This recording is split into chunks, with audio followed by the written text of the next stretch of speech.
Hello friends, आज हम discuss करेंगे बॉडी फ्लूइड कंपार्टमेंट्स वाले ही चैप्टर की नेक्स्ट चीज़ कि measurement of body fluid volumes. कैसे हम मेज़रमेंट करें measurement of body fluids volume. तो बॉडी फ्लूइड्स जो हैं प्रेजेंट हैं, क्या हमने बात करी थी लास्ट लेक्चर में? बॉडी फ्लूइड जितना भी वाटर है बॉडी में वो डिवाइडेड है ईसीएफ में, आईसीएफ में। ईसीएफ कौन सा था? ईसीएफ हमारा था जो सेल के बाहर प्रेजेंट है, जो कि 1/3 होता है टोटल बॉडी वाटर का। और आईसीएफ क्या था? जो 2/3 होता है टोटल बॉडी वाटर का।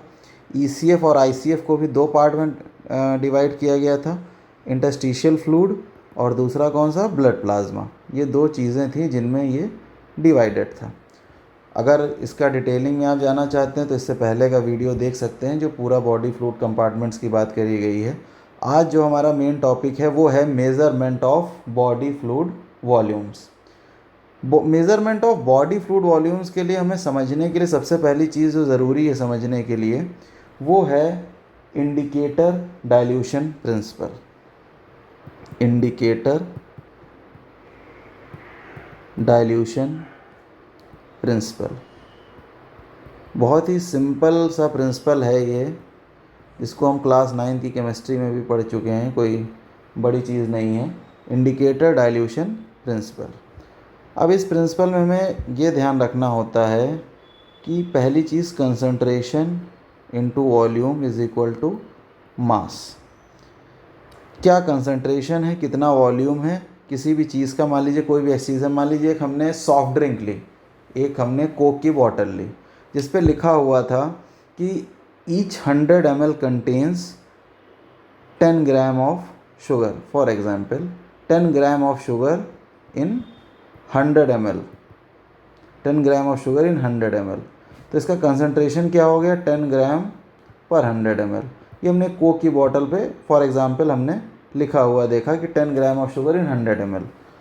अब इस चीज़ को थोड़ा सा समझें कि 10 ग्राम शुगर अगर 100 ml में है और हमने जो बॉटल ली है वो 200 ml की बॉटल है, हमारी जो बॉटल है वो 200 ml की है, तो पूरा हमने कितनी शुगर कंज्यूम करी? अगर हमने 200 ml कोक पी तो 10 ग्राम इंटू 10 ग्राम पर 100 ml, ये हमारा कंसंट्रेशन हो गया। 200 ml हमारा वॉल्यूम हो गया जो हमने कंज्यूम किया। तो मास हमारा कितना हो गया?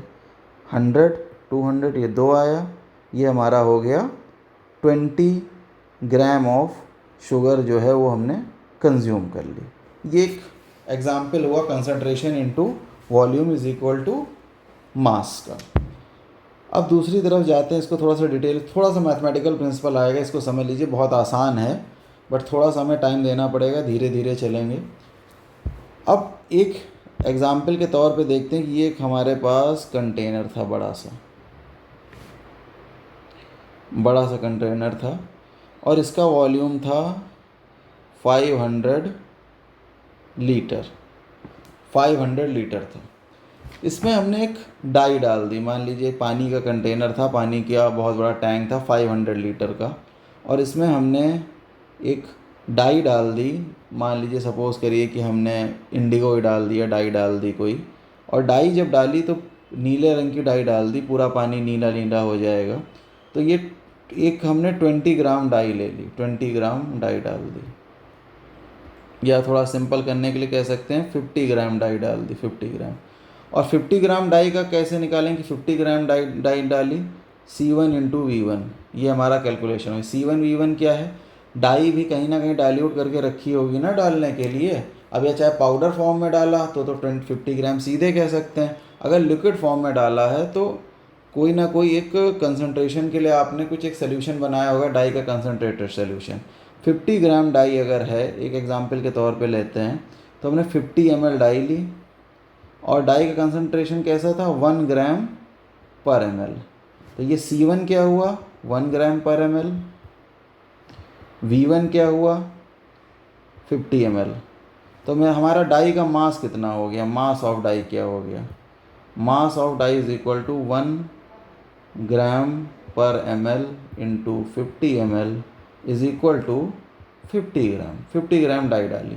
अब ये हमने किस में डाली? 500 लीटर का हमारा ये कंटेनर था, इसमें हमने पूरा पानी से भरा हुआ था 500 लीटर कंटेनर, इसमें हमने ये डाई ऐड कर दी, पोर कर दी। अब ये डाई जब पोर करी तो इस डाई के भी मॉलिक्यूल्स इसमें पूरे इवनली डिस्ट्रीब्यूट हो गए, डाई भी इसमें पूरी फैल गई, डाइल्यूट हो गई, पूरी मिक्स हो गई, डाई पूरी मिक्स हो गई। अब जब डाई पूरी मिक्स हो गई तो हमने इसका एक सैंपल उठाया और उसमें चेक किया कि अब क्या कंसंट्रेशन है। तो इसको इमेजिन ऐसे कर सकते हैं कि 50 ग्राम डाला 500 लीटर में, तो क्या इसका कंसंट्रेशन आना चाहिए 50, ये 5 कट गया, 1/10 हो गया ये, तो 1/10 ग्राम पर लीटर इज इक्वल टू 0.1 ग्राम पर लीटर, ये हमें कंसंट्रेशन मिला। अब एक सिचुएशन इमेजिन करिए हाइपोथेटिकल कि हमें नहीं पता है कि इस कंटेनर का वॉल्यूम क्या था, ये 500 लीटर है, 600 लीटर है, 200 लीटर है, we don't know about that. तो हमें क्या पता कर सकते हैं, जो हमने डाई डाली वो तो हमें पता था कि 50 ग्राम डाई डाली। दूसरा, हम इसका एक सैंपल कलेक्ट करके कंसंट्रेशन भी निकाल सकते हैं। हमने इसका कंसंट्रेशन निकाल लिया सैंपल कलेक्ट करके। जब हमने कंसंट्रेशन हमें मिला, जो भी कंसंट्रेशन मिला, फॉर एग्जांपल हमें यही मिल गया 0.1 ग्राम पर लीटर का कंसंट्रेशन मिल गया, तो ये हो गया हमारा C2। V2 हमारा अननोन है, V2 हमें पता ही नहीं कि V2 की क्या वैल्यू है। दूसरा, मास पता है, मास पता है 50 ग्राम है। अब कंसंट्रेशन पता चल गया कि पहले से पता है 0.1 ग्राम पर लीटर इंटू V2, कंटेनर का वॉल्यूम नहीं पता है। डाई कितनी डाली 50 ग्राम। अब अगर V2 कैलकुलेट करना हो तो V2 इज इक्वल टू कितना हो जाएगा, ये मास था, ये मास था, तो मास अपॉन C2। और पहले हम क्या बात कर चुके हैं, mass is equal to C1V1 upon C2 भी लिख सकते हैं। तो ये मास डिवाइडेड बाई कंसंट्रेशन, तो ये वॉल्यूम निकल आया, वॉल्यूम ऑफ द सेकेंड, मतलब बड़े कंटेनर का वॉल्यूम निकल आया। अब V2 is equal to M/C2, या इसको C1V1 अपॉन C2 भी कह सकते हैं। अब M हमारा कितना था 50 ग्राम, और कंसंट्रेशन क्या मिला 0.1 ग्राम पर लीटर। अब ये 0.1 ग्राम पर लीटर मिला, तो 50 divided by 0.1, gram gram cut गया, लीटर पलट के ऊपर आ गया, तो 50 अपॉन 0.1, ये यहाँ से उड़ाया, ज़ीरो बढ़ाया, 500 litre. V2 is equal to 500 litre volume आ गया। ओरिजिनल इक्वेशन क्या है, ओरिजिनल इक्वेशन है C1 into V1 equal to M, ये mass of the dye, is equal to C2 into V2। C1 क्या था, डाई का कंसंट्रेशन, कहाँ, ओरिजिनल जो कंटेनर था जिस भी सिरिंज में हमारे पास था उसमें, जिसको हमने पोर किया था बड़े कंटेनर में। V1 क्या हुआ, वॉल्यूम ऑफ डाई, जो कंसनट्रेटेड डाई थी उसका वॉल्यूम। M कितना हुआ, क्या हुआ, मास ऑफ डाई, जो हमें 50 ग्राम भी बताया जा सकता है किसी सवाल में, या ये भी कहा जा सकता है इस कंसंट्रेशन की इस वॉल्यूम की डाई डाली गई। हमें बताया जा सकता है कि फॉर एग्जांपल 10 ग्राम पर लीटर या पर 100 ml की डाई थी और हमने 100 ml ऐड कर दिया। तो अगर हमें एग्जांपल के तौर पे बताया गया कि 10 ग्राम पर ml की डाई थी जिसमें हमने 100 ml ऐड कर दिया, तो हम कह सकते हैं कि 10 ग्राम पर ml, तो हाइपोथेटिकल गलत हो गया, 10 ग्राम पर 100 ml कहा गया और हमने 100 ml ऐड कर दिया। तो इसको थोड़ा सा साफ़ सुथरा लिखता हूँ, हमें कहा गया कि 10 ग्राम पर 100 ml की डाई थी और इसको हमने 100 ml डाई को यूज़ किया, तो मास क्या हुआ, मास यही हुआ 10/100 इंटू 100 इज इक्वल टू 10 ग्राम। तो ये हमें मास पता चल गया, ये हमें पहले मास निकालना होगा, डायरेक्टली हम C1V1 पुट कर सकते हैं। अब अगर हमें C1V1 is equal to M is equal to C2 into V2, अब V2 वो वॉल्यूम है जो कि हमें नहीं पता, ये अननोन वॉल्यूम है, ये अननोन वॉल्यूम है जो हमें नहीं पता है। V2 कैलकुलेट करने के लिए हमें क्या करना पड़ेगा, V2 is equal to C1 into V1, और ये आ जाएगा C2 घूम के नीचे यहाँ पे C2, ये हमें पता है। तो हमारा C2 नोन है, C1 नोन है, V1 नोन है। C2 कैसे नोन है, C2 जिस भी कंपार्टमेंट में हम डालेंगे उसका एक सैंपल कलेक्ट करके हम ये पता करेंगे कि C2 में कंसंट्रेशन है कितना, ये निकालेंगे, बट V2 हमारा अननोन है। तो V2 निकालने का तरीका दूसरा, इसको क्या लिख सकते हैं, M/C2 भी लिख सकते हैं। और जैसे इस वैल्यू में पुट करेंगे M/C2, ये निकल के आ जाएगा कि V2 आखिर ये V2 अननोन की वैल्यू क्या है, ये हमें पता चल जाएगी कि V2 की वैल्यू क्या है। ठीक है, तो ये एग्ज़ाम्पल आपको आई थिंक क्लियर हो गया होगा। एक बार मैं इसको फिर से थोड़ा सा समराइज़ कर देता हूँ। ये हमने 50 ग्राम डाई ली। अब ये 50 ग्राम डाई ऐसे भी बताया जा सकता है कि 50 ग्राम ली, 100 ग्राम ली, जो भी ली, वो ऐसे भी बताया जा सकता है कि C1V1 मतलब कंसंट्रेशन ऑफ डाई क्या था और वॉल्यूम ऑफ डाई क्या था, उससे हम निकाल लेंगे मास ऑफ डाई, या डायरेक्टली पुट कर लेंगे C1V1। दूसरा, डाई को किस वॉल्यूम में डाला गया, ये हमने 500 लीटर पहले एज्यूम कर लिया था, फिर कंसंट्रेशन निकाला। मान लीजिए हमें पता ही नहीं है 500 लीटर कितना है, और 500 लीटर है, 200 लीटर है कि 1 लीटर है। हमने इसमें पोर की इस डाई यूनिफॉर्मली डिस्ट्रीब्यूट हो गई और हमने कंसंट्रेशन पता कर लिया कितना है। कंसंट्रेशन जब पता कर लिया तो उसी फॉर्मूले में हमने पुट किया इसको, C1V1 C2V2 लगाया। C2 क्या था, ये कंसंट्रेशन बड़े कंटेनर का था, V2 वॉल्यूम था जो हमें पता नहीं था, C1V1 ये हमारा डाई का ओरिजिनल कंसंट्रेशन था। और फिर उसके बाद हमने इस चीज़ से V2 अननोन वॉल्यूम कैलकुलेट कर लिया। ठीक है, इसे ही कहते हैं इंडिकेटर डाइल्यूशन प्रिंसिपल। अब ये इंडिकेटर डाइल्यूशन प्रिंसिपल और कुछ नहीं, ये बस इतना है C1V1 is equal to C2V2। अब ऐसे ही हमारे पास क्वेश्चन आएगा और इसे हमें सॉल्व करना होगा। एग्जाम्पल हम लोग देख ही चुके हैं, तो ये चीज़ हमारी यहाँ पे क्लियर हो गई। अब कुछ बातें आती हैं कि प्रैक्टिकली बॉडी में इसका कैसे निकालें। अलग अलग टाइप के आप देख रहे हैं, आपने अभी जो लास्ट लेक्चर में हमने बात करी, कितने सारे कंपार्टमेंट हैं हमारे जिनकी हमें बात करनी है। एक है हमारे पास टोटल बॉडी वाटर, दूसरा एक्स्ट्रा सेलुलर फ्लूइड है, तीसरा प्लाज्मा वॉल्यूम भी निकालना है, चौथा ब्लड वॉल्यूम भी निकालना है, पांचवा इंटरस्टिशियल फ्लूइड भी निकालना है, और सिक्स क्या हो गया, इंट्रासेलुलर फ्लूइड भी हो गया। अलग अलग कंपार्टमेंट निकालने के लिए कुछ पॉइंट्स हैं जो हमें बिल्कुल क्लियर होने चाहिए। पहली चीज़, डाई जो भी डालेंगे हम, जो भी डाई यूज़ करेंगे, जो भी इंडिकेटर मटेरियल यूज़ करेंगे, पहली चीज़ वो नॉन टॉक्सिक होना चाहिए, बॉडी में किसी तरीके का नुकसान ना करे। अगर वो टॉक्सिक है, पॉइजनस है, तो उसको नहीं यूज़ कर सकते हैं, सब्जेक्ट की डेथ ही हो जाएगी, क्या फ़ायदा है, नुकसान करे उसी किसी तरीके। दूसरी, मेटाबोलाइज्ड नहीं होना चाहिए, मेटाबोलाइज्ड नहीं होना चाहिए, नॉन मेटाबोलाइज्ड नहीं होना चाहिए, क्योंकि मेटाबोलाइज हो जाएगा तो क्वांटिटी कम हो जाएगी। आपने डाला 10 ग्राम, मेटाबोलाइज होके बचा 5 ग्राम, या वो ओरिजिनल फॉर्म में अपने रहा ही नहीं, लिवर ने उसको मेटाबोलाइज कर दिया, किडनी ने मेटाबोलाइज कर दिया, वो उसका स्ट्रक्चर ही चेंज हो गया, वो चीज़ ही बदल गई, तो आप उसको आइडेंटिफाई कैसे करेंगे। तो मेटाबोलाइज नहीं होना चाहिए। पहली बात क्या थी, नॉन टॉक्सिक। दूसरी बात, मेटाबोलाइज्ड नहीं होना चाहिए, मेटाबोलाइज्ड नहीं होना चाहिए। तीसरी बात क्या है कि जिस कंपार्टमेंट को जानना है उस कंपार्टमेंट में रिस्ट्रिक्टेड रहे। अगर आपको कोई चीज़ ऐसी निकालनी है जो ECF को ही बताए, एक्स्ट्रा सेलुलर फ्लूइड को ही बताए, तो किसी भी तरीके से वो सेल मेम्ब्रेन या प्लाज्मा मेम्ब्रेन को क्रॉस नहीं करना चाहिए। क्यों?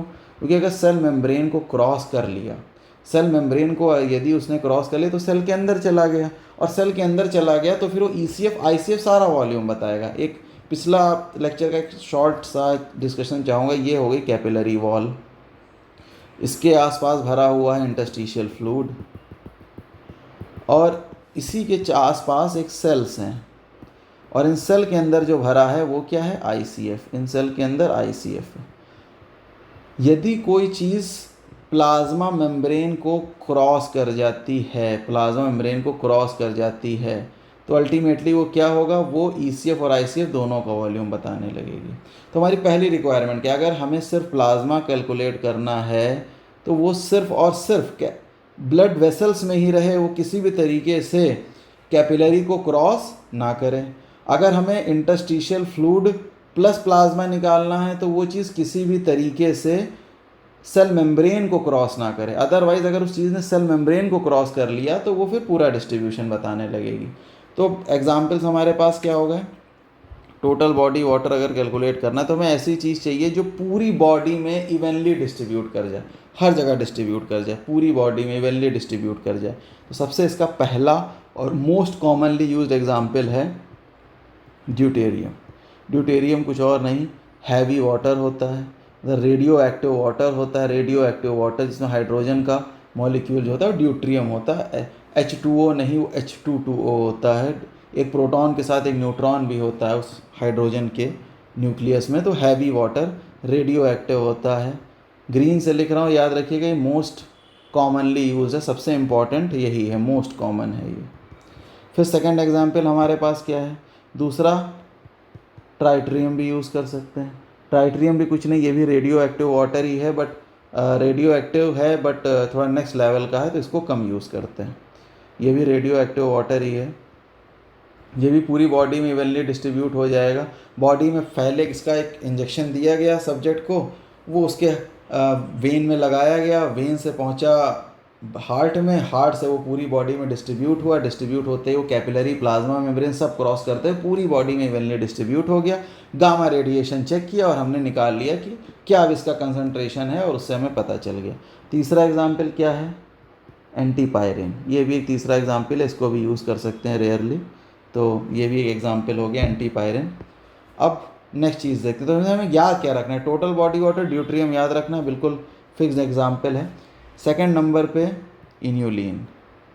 इन्यूलिन जो यूज़ होता है वो यूज़ होता है एक्स्ट्रा सेलुलर फ्लूइड के लिए।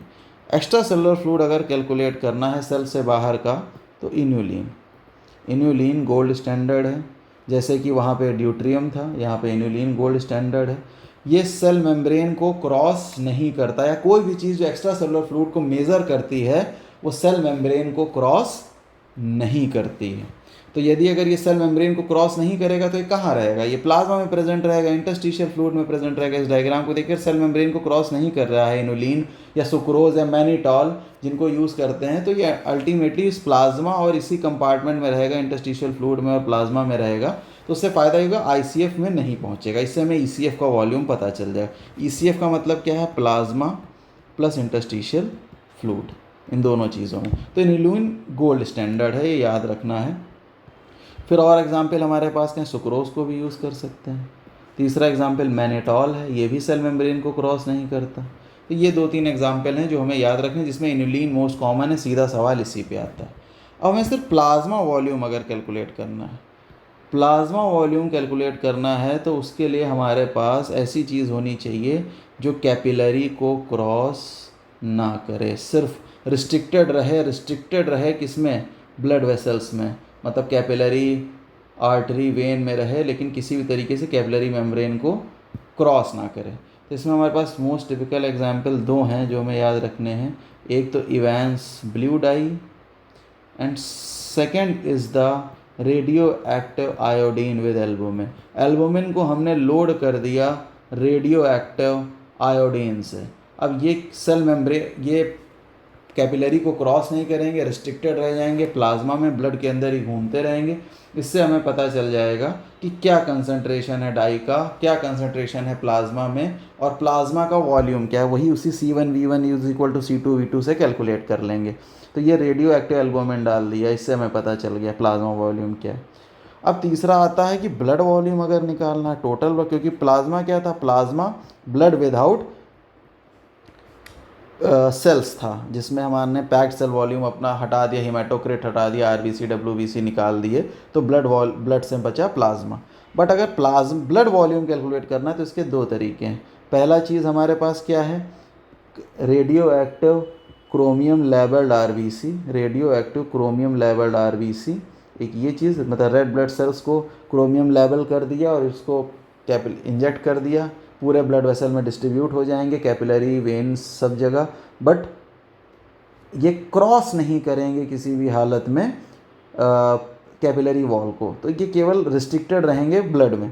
इससे हमें ब्लड का वॉल्यूम निकाल सकते हैं। दूसरा तरीका हमारे पास क्या है, हम कैलकुलेट कर लें। कैलकुलेट कैसे, हिमेटोक्रिट पता है अगर, तो plasma divided by 1 - haematocrit. Haematocrit usually कितना रहता है, हिमेटोक्रिट यूजुअली 45% रहता है, प्लाज्मा 55% रहता है। इसको अगर सिंपली सॉल्व करना है, प्लाज्मा वॉल्यूम अगर हमें पता है, फॉर एग्ज़ाम्पल कुछ भी पता है, ये मान लीजिए कि प्लाज्मा वॉल्यूम है फॉर एग्ज़ाम्पल 5.5 लीटर, थोड़ी देर के लिए मान लेते हैं, इतना होता नहीं है, 3-3.5 लीटर के आसपास होता है, और 1 - हिमेटोक्रिट किया तो 1 - 0.45 कर दिया, is equal to 5.5 divided by 0.45 55 is equal to 10 litre. ये हमारा सॉल्व हो गया। इस तरीके से निकालना होगा। तो एक ब्लड वॉल्यूम मेज़र करने का क्या तरीका हो गया, क्रोमियम लेवल्ड आरबीसी। दूसरा क्या हो गया, प्लाज्मा, ये कैलकुलेट कर लिया, प्लाज्मा 1 माइनस हेमाटोक्रिट का फॉर्मूला लगा के।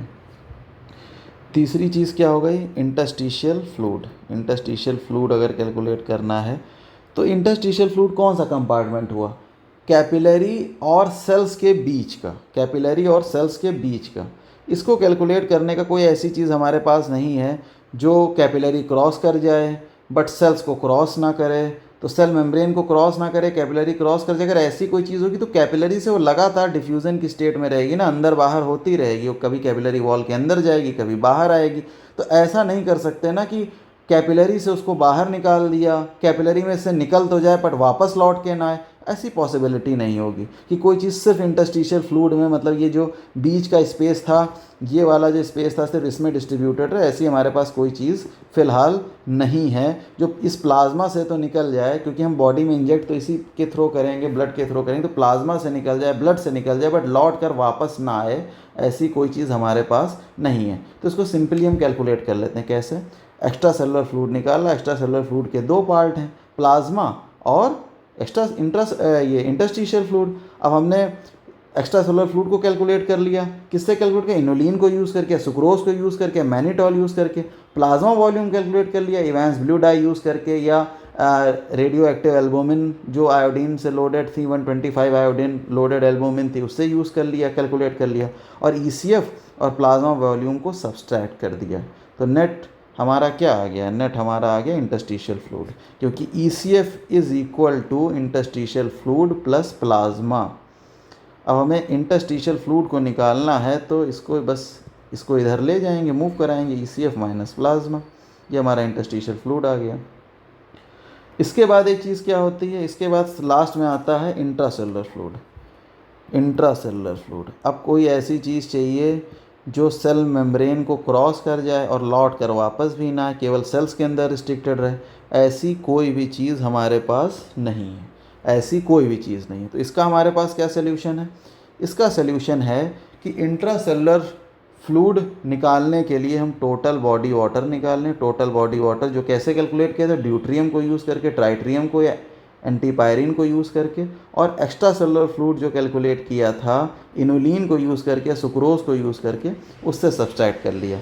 तो हमने सब्सट्रैक्ट करके कैलकुलेटेड होता है, तो ये कैलकुलेटेड पैरामीटर है TWD TBW माइनस ECF। अब एक बार एक क्विक रिवीजन के लिए जाते हैं कि कैसे इसे एक एक चीज़ को कैलकुलेट करेंगे। तो पहला पैरामीटर था टोटल बॉडी वाटर, दूसरा पैरामीटर था ECF, तीसरा पैरामीटर था प्लाज्मा वॉल्यूम, चौथी चीज़ थी ब्लड वॉल्यूम, पांचवी चीज़ थी इंटरस्टिशियल फ्लूइड, और लास्ट था हमारा इंट्रासेल्युलर फ्लूइड, सेल के अंदर का फ्लूइड। अब इसको ऐसे याद रखना, टोटल बॉडी वाटर के लिए हमारे पास गोल्ड स्टैंडर्ड क्या है, ड्यूटेरियम, बाकी भूल जाइए। सेकंड नंबर पे ECF पे क्या है, इनोलिन, जो कि गोल्ड स्टैंडर्ड है, और second sucrose and mannitol, mannitol में डबल N रहता है, मैनिटॉल। प्लाज्मा वॉल्यूम में कैलकुलेट करना है तो Evans blue, that is gold standard, Evans blue dye and 125 iodine labelled albumin. Blood volume पहला ऑप्शन है 51 chromium labelled RBCs and second is calculated by using the formula, मैं आपको बता चुका हूँ। सेकेंड था ये second last interstitial fluid, calculated parameter है। कैलकुलेट कैसे करेंगे, ECF minus plasma volume, and the last thing interstitial fluid is equal to ECF minus total body water minus ECF, total body water minus ECF। तो हमें याद रखने वाली क्या चीज़ है, कैलकुलेटेड पैरामीटर कौन कौन से हैं, एक ब्लड वॉल्यूम को कैलकुलेट कर सकते हैं, इंटरस्टिशियल फ्लूइड को कैलकुलेट कर सकते हैं, करना ही है, और इंट्रासेलुलर फ्रूट, ये दो पैरामीटर जो हैं इन्हें तो कोई तरीका ही नहीं है विदाउट कैलकुलेशन करने का। ब्लड वॉल्यूम पे डाउट है, क्रोमियम लेवल आरबीसी भी यूज़ कर सकते हैं और कैलकुलेट भी कर सकते हैं। और ये तीन चीज़ें आपको याद रखनी है। सबसे ज़्यादा याद करें, ड्यूट्रियम भूलिएगा भी मत गलती से, इनुलिन और मैनिटॉल, ये दो ऑप्शंस याद रखिएगा। तीसरा ये इवेंस ब्लू और 125 एल्बुमिन, ये दोनों चीज़ें याद रखनी। और ये 51 क्रोमियम लेवल्ड आरबीसी, बस इन्हीं चीज़ों को याद रखिए। एक बार कहीं शॉर्ट में इसकी समरी बना लीजिएगा, भूल जाता है, बस एक बार क्लियरिटी आ गई। और उस प्रोसेस को याद रखिए, कौन सी चीज़ मेम्ब्रेन को कैसे क्या क्रॉस कर रही, तो आपको बेहतर समझ में आएगा।